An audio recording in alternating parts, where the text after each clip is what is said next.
के लिए आईएमएफ को कर्ज की किस्त जारी करने पर राजी करना मुश्किल होता जा रहा है और आईएमएफ की जानिब से अहदाफ की तब्दीली पर हुक्काम नाखुश हैं। इन हालात में पाकिस्तान आलमी इक़्तिसादी इदारे से कर्जा हासिल करने में कामयाब हो सकेगा या नहीं, ये सवाल अब शिद्दत के साथ उठाया जाने लगा है। साथ ही जो दूसरा रौला है वो आईएमएफ का है। आईएमएफ जो है वो मान नहीं रही।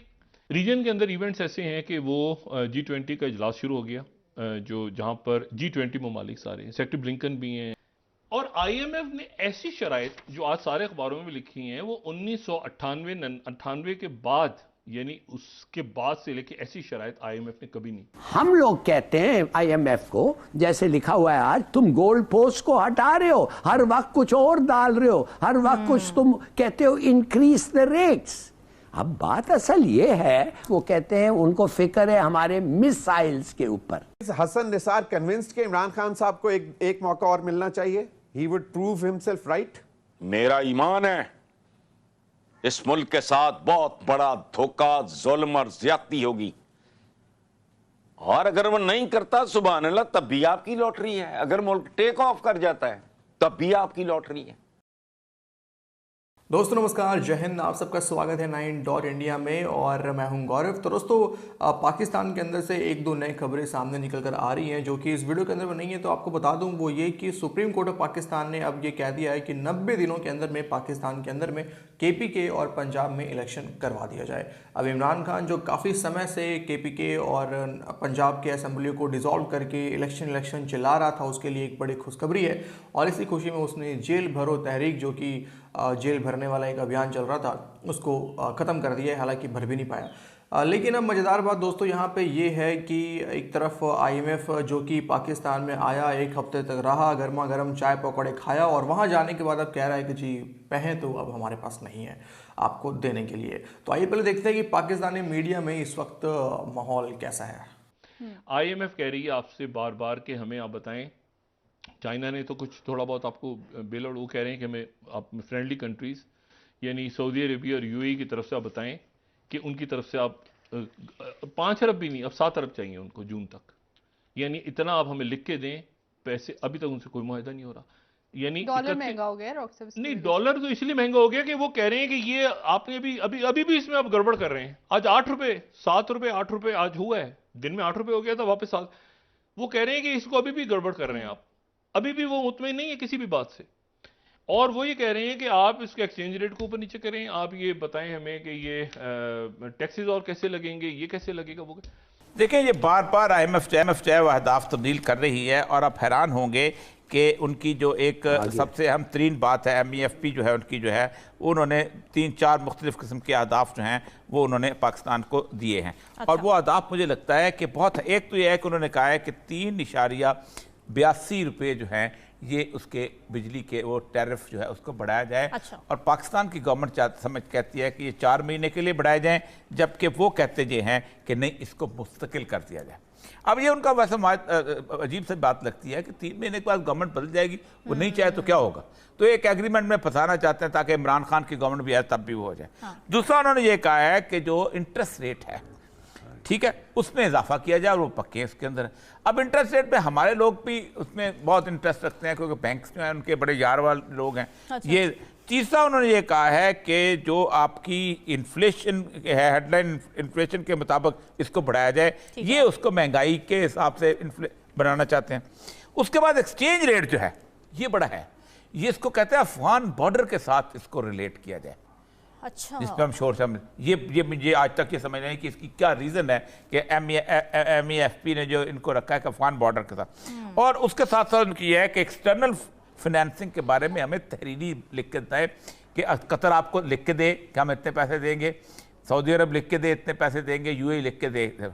अभी तक पाकिस्तान को 700 मिलियन जो आए हैं वो चाइना से आए हैं, और 130 मिलियन चाइना ने कहा हम दे देंगे आहिस्ता आहिस्ता, लेकिन 700 मिलियन आए, 1 अरब भी नहीं हुआ। ठीक है। और सबसे अहम तरीन बात जो है वो कहते हैं कि प्राइमरी डेफिसिट और करंट अकाउंट डेफिसिट जो है, इसके बारे में सिंपल सी बात यह है कि ये आप जो है ये इसके टारगेट्स जो हैं वो हम तय करेंगे। अब पाकिस्तान कहता है कि नहीं हम तय करेंगे। ये वो डेफिसिट फाइनेंसिंग होती है जिससे मुल्क चल रहा होता है। जाहिर बात है कभी कभी आप एक्सटेंसिव से आ जाते हैं और उसके साथ साथ आपकी आमदनी थोड़ी होती है, आप फिर लोगों को इस तरीके से अपनी उसको करेंसी को डिवैल्यू सा करके कुछ चलाते हैं। ये वो हैं जो कि उन्होंने पहले नहीं रखे थे। अब वो वहां जाकर, और ये कभी नहीं होता कि आपकी मीटिंग हो जाए और आप उनको कह दें यहाँ अमल दरामद हो जाए फिर चले जाएं ये लोग। बिल्कुल ठीक है। और दूसरी बात है, अब हमें शक आने लग गया है। शक क्या आ रहा है? ये 1998 पे लोग कहते थे कि हमारे साथ जब अमेरिकनों ने सैंक्शन लगाया था और पैसे इमदाद खत्म, वो उसलिए था कि हमने न्यूक्लियर एक्सप्लोजन किया था। इस बात वो कहते हैं उनको फिक्र है हमारे मिसाइल्स के ऊपर। अब इशू ये है कि इसमें आपके ज़खायर कितने रह गए मैं नहीं जानता। 2.6 बिलियन डॉलर्स आपने अगले चंद दिनों में देने हैं वापस। यानी 2 बिलियन तो आपने जो फिर आपको गुजारिश करनी पड़ेगी किसी फ्रेंडली कंट्री से कि वो 2 बिलियन वापस ना लें, और 60 करोड़ डॉलर आपने वापस करने हैं। इशू ये है कि उसके बाद कितने रह जाएंगे कितने नहीं रहेंगे। तो इमरान खान ये कह रहे हैं कि ये जो है, मुझे शक है इस बात का कि ये IMF से मुआहदा तोड़ेंगे और मुल्क एनार्की में जाएगा और ये उसके बाद असेंबलियां तोड़ देंगे साथ ही। डॉक्टर साहब ब्रेक से वापस ये वो इल्जाम है जो PDM वाले इन पे लगाते हैं कि जी इन्होंने जब असेंबलियों से जाना था तो, लेकिन इस वक्त इतने बुरे हालात हैं। देखें उनको पता है वाकई हुकूमत को कि इलेक्शन कैंपेन नहीं चली, और वो अगर इलेक्शन होता है तो उस सूरत में इमरान खान स्वीप कर जाएंगे, मतलब टोटल स्वीप होगा, मतलब वन साइडेड इलेक्शन हो जाए शायद। अब ये आगे सूरत हाल कैसे चलती है, क्या तलखी खत्म हो गई, क्या बहरान खत्म हो गई, नहीं, क्या तलखी खत्म हो गई, नहीं, इसके बाद की सूरत हाल और मसाइल का हल क्या है? डॉक्टर साहब वापस आके आपसे मजीद जानेंगे। मसाइल का हल मेरे पास होता तो मैं यहाँ बैठा होता, तो मैं वो सामने वाले वहाँ से शहबाज साहब को पॉसिबिलिटीज क्या है? क्योंकि समझते थे कि पाकिस्तान एक न्यूक्लियर पावर बना है, और आप हैरान होंगे पूरी मुस्लिम उम्मा के अंदर पाकिस्तान का एक शोरा हुआ था। और हम सर्वाइव कर गए क्योंकि ज़ाहिर बात है बहुत सारे लोगों ने हमारी मदद की, बहुत सारे लोग। और 1998 की सूरत आप खुद कैसी थी कि आप खुद सोचें कि मुल्ला अमर की गवर्नमेंट थी और मुल्ला अमर की गवर्नमेंट अमेरिका के साथ अच्छे तल्लुकात नहीं थे, उसके बावजूद भी हमें इजाज़त थी, हमने उसको तस्लीम किया हुआ था, सऊदी अरब ने तस्लीम किया था, यूएई ने तस्लीम किया था, हमारी एक हैसियत थी। और उस वक्त सबसे बड़ी बात यह है कि एक बैलेंस क्रिएट हुआ था पहली दफ़ा पूरे रीजन के अंदर इंडिया के मुकाबले पर हमारा, तो वो बिल्कुल सूरत हाल और थी। आज तो उनको पता है कि हम इनको कैसे स्क्वीज कर सकते हैं। सर को 4 बार 5 बार आपने आजमा लिया, 3 दफा वजारत उस्मा में उनसे जान छुड़ाओ, अगर नहीं छुड़ानी भुगतो।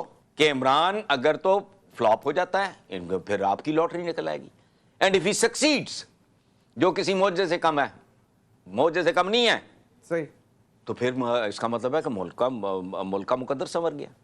लेकिन नहीं, फाउल पे फाउल खेल रहे हैं, झूठ पे झूठ, पेटी से पेटी बंदा। अच्छा, अब इशू ये सारा कि इन सारे इवेंट्स के अंदर ये पाकिस्तान के अंदर स्टेबिलिटी नहीं आ रही। माशी इस्तेकाम आपका बरह रास्त सियासी इस्तेकाम से अब आप देखिए ना, सारा दिन सुप्रीम कोर्ट डिस्कस होती रही है, फाइनेंस डिस्कस ही नहीं हो रहा। जो सबसे बड़ा इशू है कि IMF के साथ मुआहदा नहीं हो रहा, कहीं आप डिफॉल्ट की तरफ ना चले जाएं, जिसके बारे में वजीर दिफा कह चुके हैं कि हम डिफॉल्ट हो चुके हैं। तो पाकिस्तान के पॉलिटिशियंस भी बड़े अजीबोगरीब हैं, और मुझे तो सही बात है अब ये लग रहा है कि ऐसा ना हो कि PDM की गवर्नमेंट, जिसको अब दिख रही है कि इलेक्शन में तो वो इमरान खान को हरा नहीं सकता अगर पाक फौज ने बीच में कोई इंटरफेयर नहीं किया तो। लेकिन ऐसे में क्या देखना मज़ेदार ये होगा कि क्या IMF के साथ जो बातचीत चल रहा है, और अगर 3 महीने के बाद इलेक्शन होता है तो क्या PDM उस बातचीत को बीच में छोड़कर भाग जाएगी और पाकिस्तान के फ्यूचर पे एक बड़ा सा क्वेश्चन मार्क लगाकर चली जाएगी। वो देखना बड़ा इंटरेस्टिंग होगा। लेकिन आप मुझे कमेंट करके बताइए। वीडियो को देखने के लिए आप सबको बहुत बहुत धन्यवाद। मिलते हैं आपसे अगले वीडियो में। अपना ख्याल रखिए, और हाँ, चैनल को सब्सक्राइब करके बेल आइकन प्रेस करना ना भूलें और वीडियो को शेयर करना भी ना भूलें। जय हिंद।